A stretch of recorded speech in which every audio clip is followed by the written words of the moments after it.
నమస్తే. ఇన్నాళ్ళు నన్ను సపోర్ట్ చేస్తూ, ఎంకరేజ్ చేస్తూ మీ ప్రేమను నాకు అందిస్తున్న ప్రతి ఒక్కరికి కృతజ్ఞతలు. అలాగే ఈ వీడియో కూడా ఖచ్చితంగా మీకు ఉపయోగపడుతుంది. లైక్, షేర్ అండ్ సబ్స్క్రైబ్ చేసి మీ సపోర్ట్‌ని నాకు అందించండి. అలాగే ఈ వీడియో పట్ల మీకున్న అభిప్రాయాన్ని కామెంట్ సెక్షన్‌లో కామెంట్ చేసి తెలియజేయండి. ఇప్పుడు వీడియోని చూద్దాం.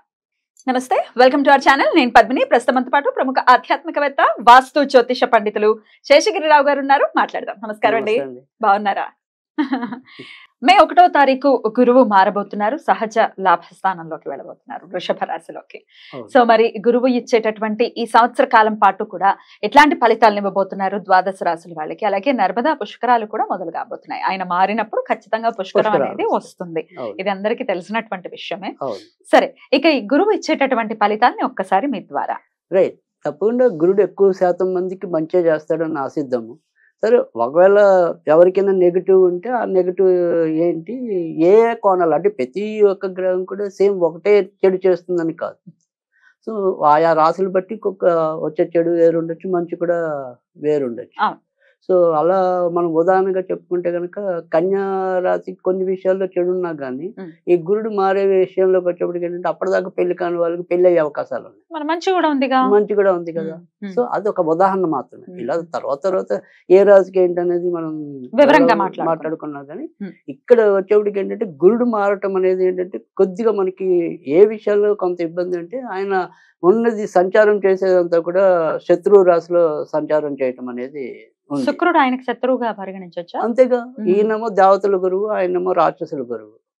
సో అందుకని వైరం ఎలాగా ఉంటది మరి. సో అందుకని ఆ రకంగా ఆయనకి కొద్దిగా అసౌకర్యమైన స్థానం అది. కానీ బేసిక్ గా ఏంటంటే శుభగ్రహాలు ఏంటంటే వాళ్ళు ఎప్పుడు శుభమే చేస్తారు అనేది మన నమ్మకం. అంటే మనం వ్యక్తులుగా ఆపాదించుకున్నప్పటికీ కూడా సహజంగా మీరు మంచి వాళ్ళు అనుకోండి, పోలే వాడి కర్మ వాడికే పోతుందని అనుకుంటాం. కరెక్ట్. అదే చెడ్డవాడైతే వాడిని ఎప్పుడు కత్తిచ్చి పొడిచేద్దాం అన్నట్టు ఆ ప్రవృత్తి గురువులో ఉండదు అనేది. నేను చెప్పేది ఏంటంటే వీళ్ళు బేసిక్ గా అక్కడ అసౌకర్యం పాలవచ్చేమో కానీ ఎంతో కొంత మంచి చేయడానికే చూస్తారు, ప్రయత్నిస్తారు. అందుకనే ఈ మూడాలు వచ్చినప్పుడు మనం వాటిని వదిలిపెట్టడం అనేది, అంటే ఆ ముహూర్తాలు వదిలిపెట్టడం ఎందుకంటే వీళ్ళిద్దరు బేసిక్ గా శుభగ్రహాలు. రాక్షసు గురువు రాక్షసుడైనా ఆ రాక్షసులందరికీ మంచిగా ఆకాంక్షిస్తాడు కదా, మరి ఈ దేవతల గురువు దేవతలందరికీ మంచిగా ఆకాంక్షిస్తాడు కదా. సో బేసిక్ గా వీళ్ళిద్దరు కూడా మరి విద్యా సంపన్నులు కాబట్టి ఖచ్చితంగా విద్య ఎవరికైతే ఉంటుందో దానికి ఎంతో కొంత బ్రెయిన్ కూడా ఉంటుంది. తప్పకుండా. అయితే వృషభ రాశిలోకి మళ్ళీ గురువు గారు రావడానికి 12 ఏళ్ళు పడుతుంది. మళ్ళీ అంతేగా 12 years పడుతుంది. సో 12 years కి ఒకసారి మాత్రమే ఈ ప్రిడిక్షన్. అంతే, ఇప్పుడున్నటువంటి గ్రహస్థితి రీత్యా ఇచ్చేటటువంటి ప్రొడిక్షన్ అలా కూడా కన్సిడర్ చేయొచ్చు. అంతేగా మళ్ళీ ఇది మళ్ళీ మారిపోతాడు కదా, తర్వాత మళ్ళీ మారిపోతాడు. మళ్ళీ నెక్స్ట్ ఇయర్ మిథునంలోకి వెళ్తారు. ఇట్లా 12 years పడుతుంది మళ్ళీ వృషభంలోకి రావాలి. రైట్ అండి. సో మరి గురువు ఇచ్చేటటువంటి ఫలితాలను ఒకసారి తెలుసుకుందాం. అలాగే ఇంకొక చిన్న విషయము, ఆల్రెడీ గ్రహచారంలో కూడా ఒకవేళ వృషభ రాశిలోనే వాళ్ళకి అంటే జన్మజాతకంలో వృషభ రాశిలోనే గురువు ఉండి మళ్ళీ గోచారం కూడా కలిస్తే ఎట్లాంటి ఇంపాక్ట్ ఉంటుంది? సాధారణంగా ఎక్కువ శాతం అయితే మంచి ఫలితాలు ఉంటాయని చెప్పడం అనేది కూడా జరుగుతుంది. ఎందుకంటే మన జన్మ రాశిని కాకపోతే అలాంటి ఎప్పుడు ఇబ్బంది ఉంటుంది అంటే కనుక ఎవరికైనా సరే ఒక మారక దశలు కానీ అలాంటివి వచ్చినప్పుడు మాత్రం కొద్దిగా ఇబ్బంది ఉంటుంది. సో అలా మినాయిస్తే కనుక ఎక్కువ శాతం ఎప్పుడు కూడా మన జన్మగ్రహాన్ని గోచార గ్రహం వచ్చి టచ్ చేసినప్పుడు ఖచ్చితంగా ఎక్కువ శాతం అయితే మంచి ఫలితాలే ఉంటాయి. సో వృషభ రాశి వారికి ప్రత్యేకించి వృషభ రాశికి కాకుండా వాళ్ళకి జాతకాలు తెలిసి వాళ్ళకి వృషభంలో గురుడు ఉన్నవాళ్ళు. అదే అంటున్నా, వృషభ రాశి వాళ్ళకే కదా జన్మ జాతకంలో వాళ్ళకి తెలిస్తే కనుక ఖచ్చితంగా వాళ్ళకి ఇంకొద్దిగా మోరల్ సపోర్ట్ ఇచ్చినట్టు. అయితే వక్రగతి కూడా ఏమైనా ఉందండి గురువుకి ఈ సంవత్సరం?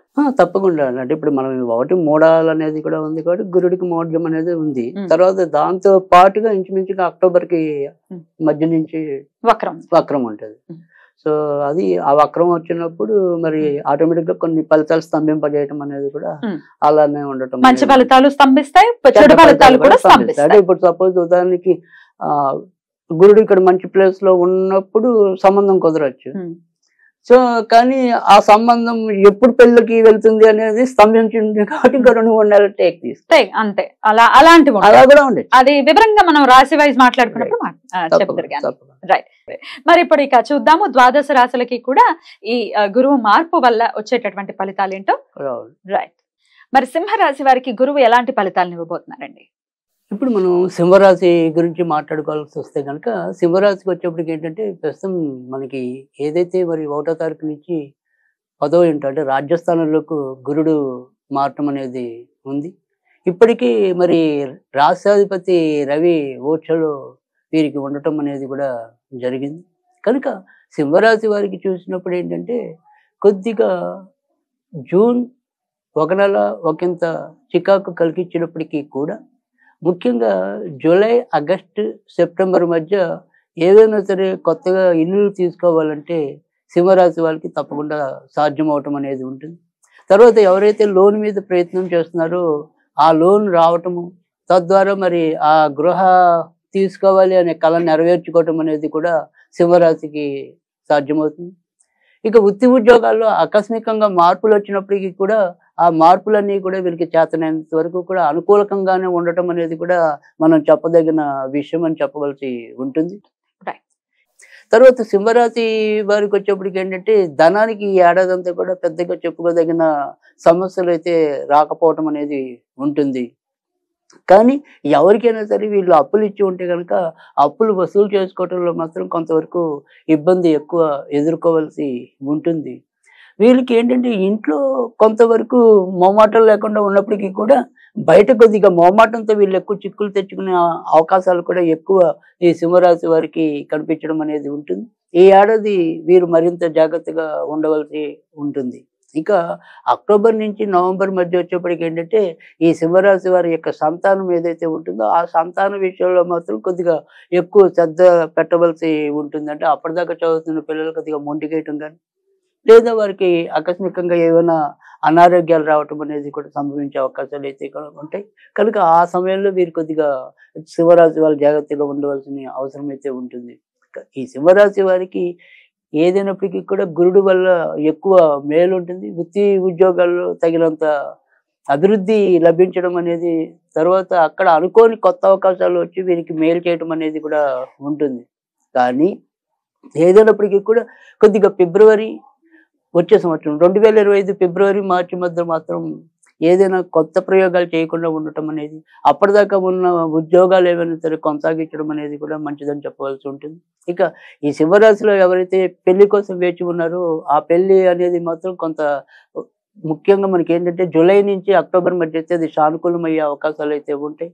కళ్యాణ యోగం అనేది జూలై నుంచి అక్టోబర్ మధ్య కూడా ఎక్కువ సంభవం అయ్యే పరిస్థితులు కూడా ఎక్కువ వస్తున్నాయి. ఎందుకంటే ముఖ్యంగా శని యొక్క సప్తమంలో ఉండటం అనేది, తర్వాత ఇక్కడ గురుడు రాజ్యస్థానంలోకి రావటం అనేది, తర్వాత వచ్చేప్పటికి కుజుడు జూలై నుంచి మరి ఇంచుమించుగా లాభంలోకి రావటం అనేది, ఇవన్నీ కూడా వీరికి కొంతవరకు ముఖ్యంగా పెళ్లి కాని అమ్మాయిలకైతే మరింత తొందరగా పెళ్లి అయ్యే అవకాశాలు కూడా ఎక్కువ కనిపిస్తున్నాయి. ఎలా చూసినప్పటికీ కూడా సింహరాశి వారికి కూడా మరీ చెప్పుకోదగిన చెడు ఫలితాలు అయితే ఏమీ కనిపించడం లేదు. ఈ ఏడాది అంతా కూడా వీరు అనుకున్న విషయంలో ముందుకెళ్ళటం అనేది ఉంటుంది. ఖర్చులు నియంత్రణ లేకపోయినప్పటికీ కూడా డబ్బు అయితే కనుక ఎప్పుడు కూడా అవసరానికైతే తగిన విధంగా లభించడం అనేది కూడా వీరికి కొండంత ఊరటగా చెప్పవలసి అవసరం అయితే కనిపిస్తుంది.